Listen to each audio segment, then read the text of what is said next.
Coco Bandicoot, the fun-loving yet extremely intelligent sister of Crash. If Crash is the brawn behind the operation, then Coco is definitely the brains. Her sharp mind and elite tech skills have aided Crash in more ways than we can count. But the question is, where did Coco obtain this impressive technical ability? Where did she learn advanced computing, engineering, and science? Well, she learnt it from the man that was responsible for most of her training, none other than Dr. N himself. And it was through the long and rigorous process of training Coco that N started to see her as a daughter. Not officially, not openly, but in the only way someone like N ever could. Because hidden beneath the chaos, the madness, and that missile lodged in his head, there might be something unexpected, something human. To understand this story, we need to backtrack a little bit, back to that fateful night at Cortex Castle.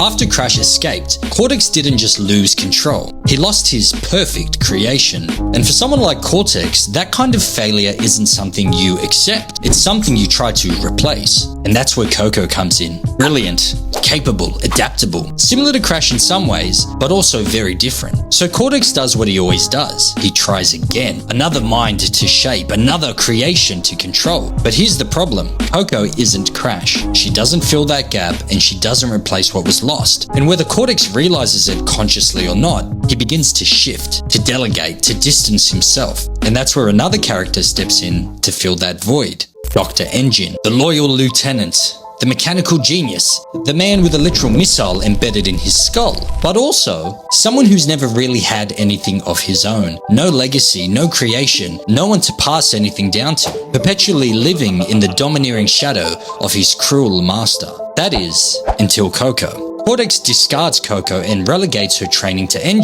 but unlike Cortex, N doesn't see Coco as just some replacement to compensate his failure. No, he sees real opportunity, not for control, but for something much deeper. Think about it.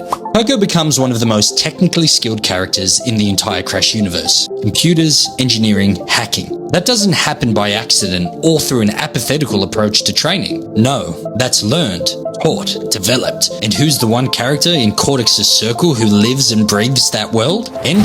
For him, this wasn't just training. This was sharing, passing on knowledge, something dangerously close to mentorship. Science and tech are N.'s greatest passions, the things he dedicated his life to. And up until now, he has had no one to share it with, no legacy of his own. So as he pours the deepest parts of himself into another, he sees something amazing happen.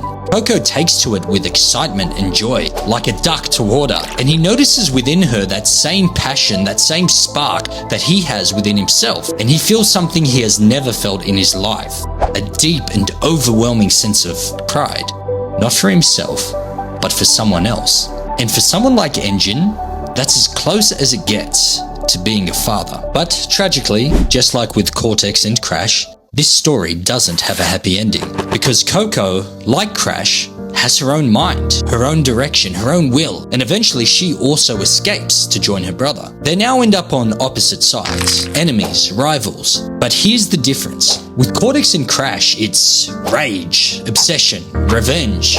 With N and Coco, it feels different. Less hatred, more tension, like something unfinished, unresolved, because deep down, there's still a trace of that connection. N never opened himself up like this in the past. He never shared his deepest passion with another soul in this way, and that doesn't just go away. In a strange way, like Crash and Cortex, N will forever be tied to Coco. Even with the rocket in his head slowly eroding his emotions and clouding his mind, N's care for Coco still shines through. Brief, fleeting, but unmistakably real. So maybe Coco wasn't just another project, and N wasn't just another villain. Maybe in his own broken, mechanical, emotionally fractured way, N found something he never had before. Someone to teach, someone to shape, and someone to care about, even if he didn't fully understand what that meant. Because not all the relationships in this world are clean. Some are twisted, some are fractured, and some are buried beneath layers of madness and control. But every now and then you can still see it,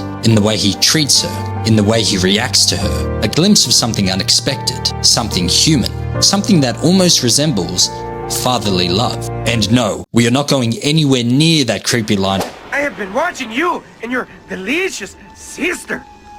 Delicious? So if Cortex saw Crash as the son he could never keep, and Engine poured everything he had into Coco, then I wonder if this simple game is actually far more emotionally rich and complicated than most people realize. Because the deeper you dig into Crash Bandicoot, the less it's a simple story of heroes and villains, good and evil, and the more it becomes a story of family, loss, vulnerability, revenge, and the echoes of love. And maybe, just maybe, the next story is already waiting. Nina Cortex, forged in the shadow of her uncle's genius, shaped by cruelty and obsession, and twisted by the selfish ambition of the one who should have protected her. Some stories are darker than you ever imagined. If you want to ensure you don't miss our next deep dive into her story, make sure to like this video, subscribe, and hit the bell to become a member of the Squidz Squad. As always, I'm Dan Squidz, and this is the home of nostalgic gaming and forgotten lore. Thanks for stopping by, and I'll see you in the next one.